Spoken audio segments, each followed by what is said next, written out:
Dyer has admitted the real reason he quit EastEnders in 2022. He didn't want to see his character Mick Carter bumped off by scheming Janine Butcher.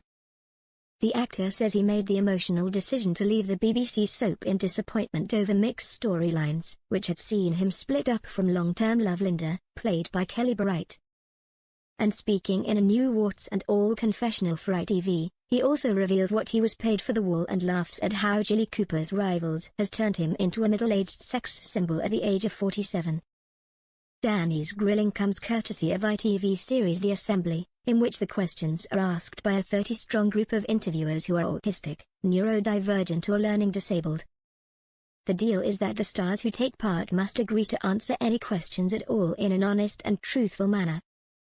Danny says his decision to leave EastEnders was emotional, because the soap had saved him when his career was teetering on a knife edge back in 2013. "I got to a point where I'd made a lot of mistakes in my life and nobody would hire me anymore, and then EastEnders came along and said, 'We love you, we want to put you in the Queen Vic.' That saved my life because I had bailiffs at my door," he recalls. "The first 4 years were incredible. But the situation changed after producer Dominic Treadwell-Collins, now the man behind Disney Plus hit Rivals, left the show and he was paired up with Janine, played by Charlie Brooks. A new producer came in and he didn't like the Carters," Danny says.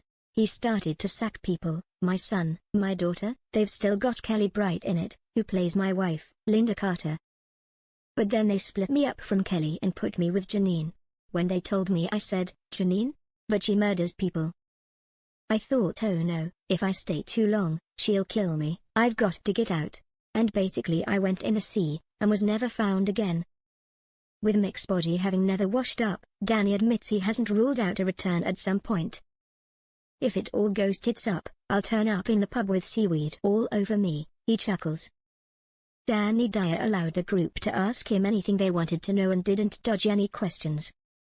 Asked by one group member how he feels about Rivals last year turning him into an unlikely heartthrob thanks to mums falling for his affable character Freddie Jones, Danny laughs, "I thought I'd had my days of that, being a sex symbol.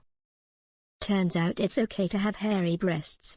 Flashing his chest to the group, he insists, "If this can be attractive then I'm very surprised." Danny, who also says he earned £100,000 as host of game show The Wall, declares that his elder daughter Danny is a nepo baby but that he was proud of her on Love Island, despite not wanting her to take part. "She is a nepo baby, of course she is, but what's wrong with that?" He shrugs. "She was such a beautiful human being on that program, she was respectful and quite vulnerable, she was funny. She was working in a pub before, but as soon as she came home she air-fed off and left me, got a flat in Canary Wharf."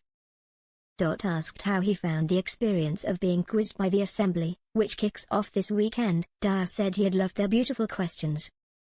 "It's been an honor. It's been very emotional," he told them, wiping away tears.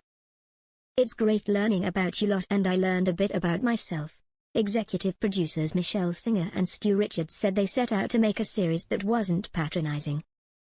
"That's something we think about all the time," they agreed. "We want people to see these guys the way they are, funny, smart, interesting." They said all the stars had to do was not dodge the questions. It could feel like a risk for celebrities, but once they're prepared to do that, the rewards are vast.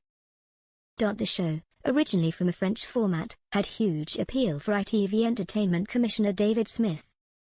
"The key thing is this isn't niche. It's ITV to its core because it's funny, it's warm, it touches you and it makes you a bit joyous.